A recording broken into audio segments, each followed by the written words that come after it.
Hi, this is Maggie from Design Code Debug Repeat.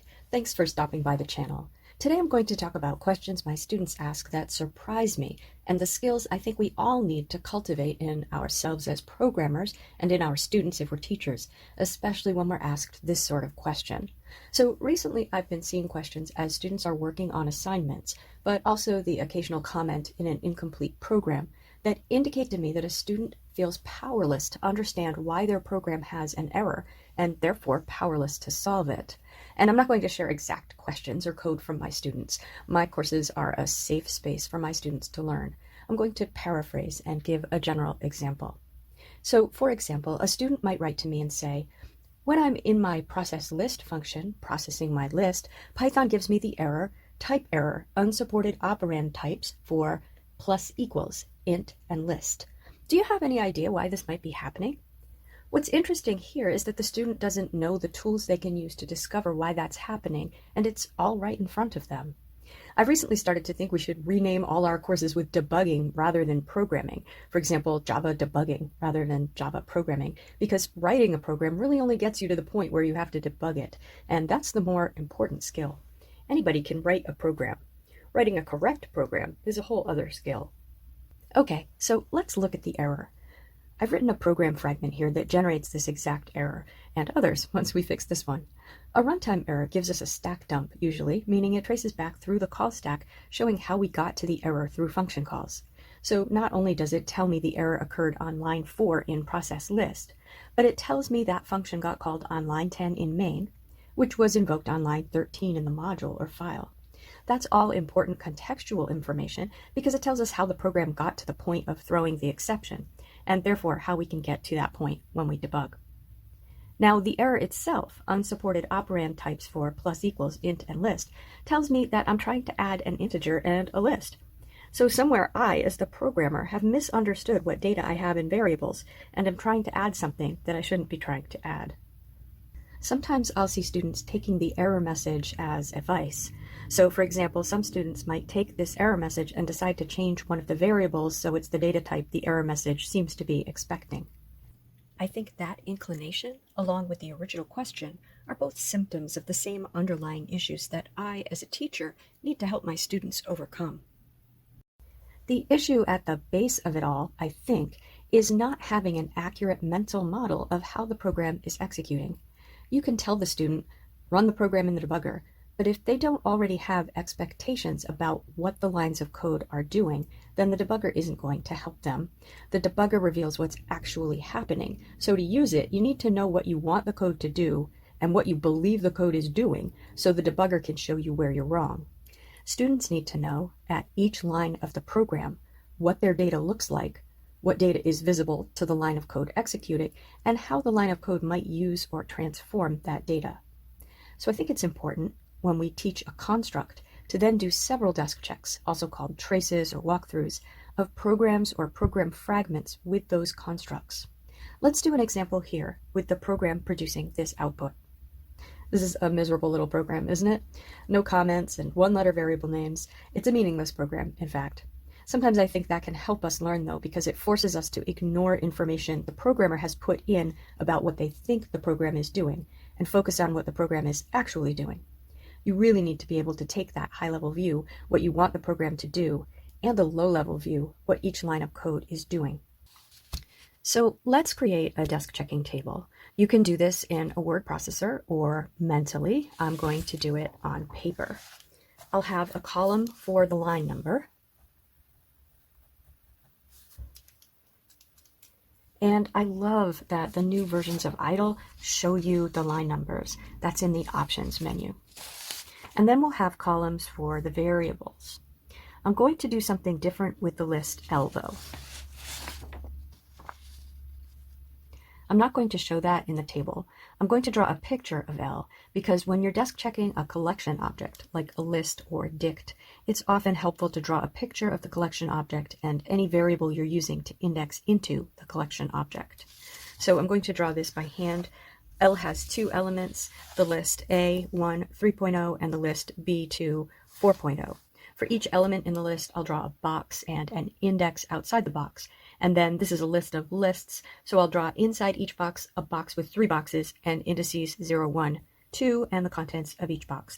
For example, A1 3.0 for the first element of L.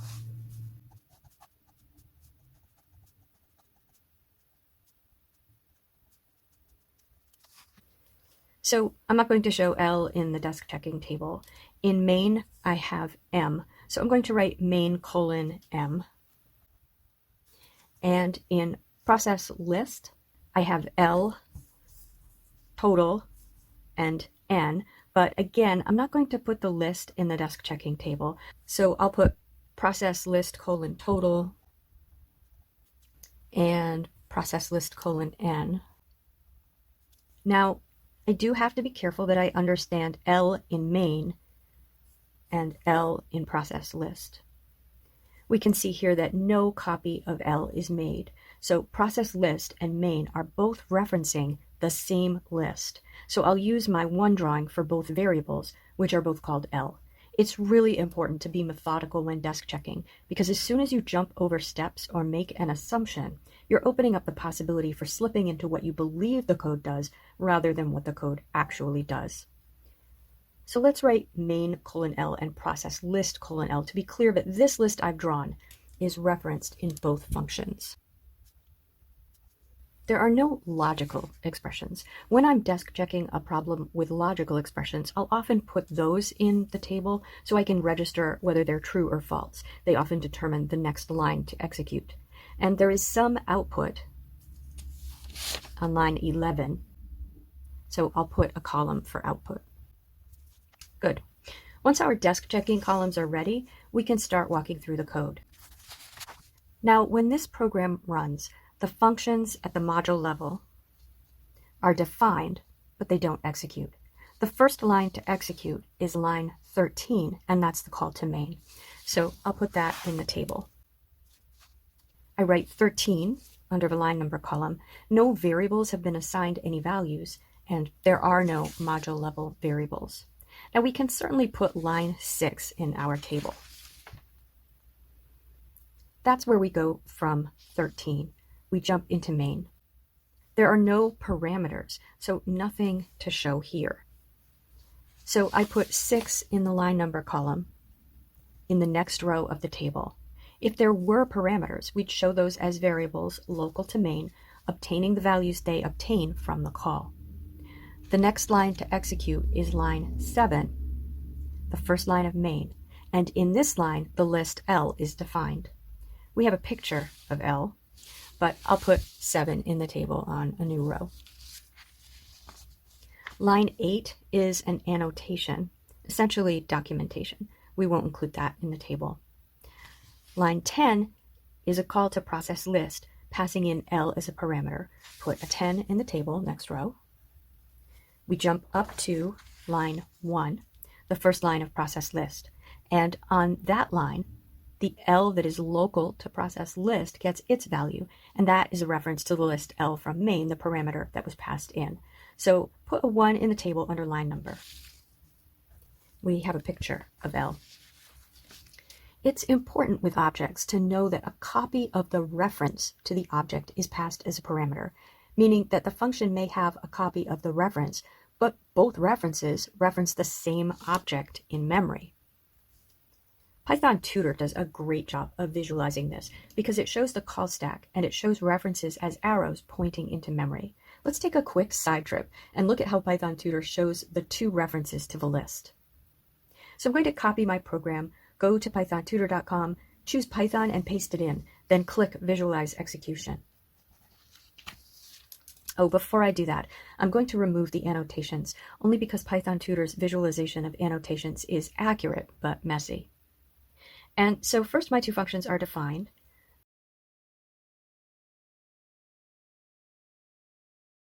Then we execute the call to main, jump into main, and define the list L.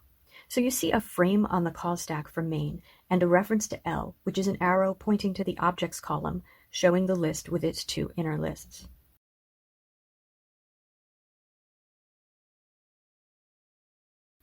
Now we invoke process list, and notice we have a new frame on the call stack with a new variable called L, but it's just another arrow to that same list in memory. So anything we might do in process list to L is going to change the same list we're referencing back in main. Okay, back to the desk check. We just executed line 1. So down to line 2 reached sequentially, and on this line we give the local variable total a value of 0. So in my table I write line 2 under line number, and then under process list total I put 0. Now we reach line 3 sequentially. I'll put a 3 under the line number column. Notice the line number column shows the exact lines that execute in the program in order. Now, of course, this won't always be the same lines if your program takes inputs and has logic based on the inputs. So it's the exact lines of code that execute for a particular use case or test case, but it should reflect a correct understanding of the flow of control of a program. This is one area where programmers, and especially learners, make mistakes. It takes my students time to learn when conditional code executes and where the program execution goes after conditional code has executed. It's especially important to practice this for conditional statements, loops, function calls, try-except blocks, and nested versions of these, any construct that interrupts sequential flow of control. So now we reached line 3 sequentially. We should write down the value of n here. The variable n will take on each value in the list L. The loop will iterate once for each value, and then we'll be finished with the loop and with the function.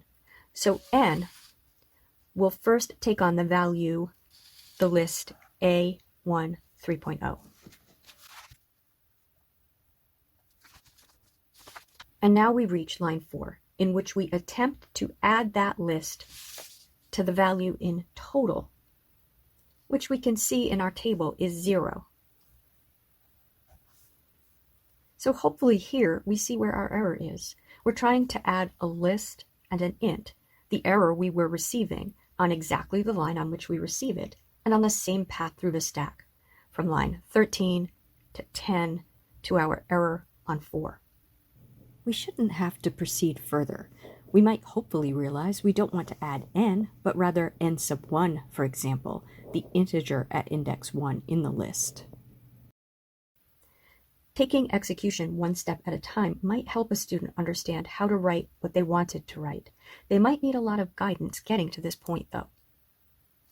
What I recommend they do at this point, if it doesn't help them find the error, is take their desk checking table and use a tool like pythontutor.com or the idle debugger and step through the program and find where their desk checking table is wrong.